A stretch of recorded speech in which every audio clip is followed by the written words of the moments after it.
या बातमीपत्राचे प्रायोजक आहेत pro rich look skin and hair studio.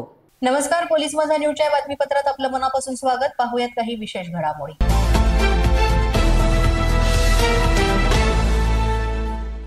मोखळ्यात सध्या एका माकडानं उच्छाद मांडला असून आतापर्यंत जवळपास 14 नागरिकांना या माकडानं चावा घेऊन जखमी केलंय। माकडानं असा खुलेआम उच्छाद मांडला असला तरी गेल्या 10 ते 12 दिवसांपासून वन विभागाला कळवल्यानंतरही यावर काहीच उपाय न शोधल्यानं लोकांमध्ये माकडाची दहशत निर्माण झाली। वन विभाग या माकडाच्या उच्छादाकडे दुर्लक्ष करीत असल्यानं माकडाला देखील इजा होण्याची चिन्ह आहेत। त्यामुळे या माकडाचा लवकरात लवकर बंदोबस्त करावा अशी मागणी नागरिक करीत आहेत।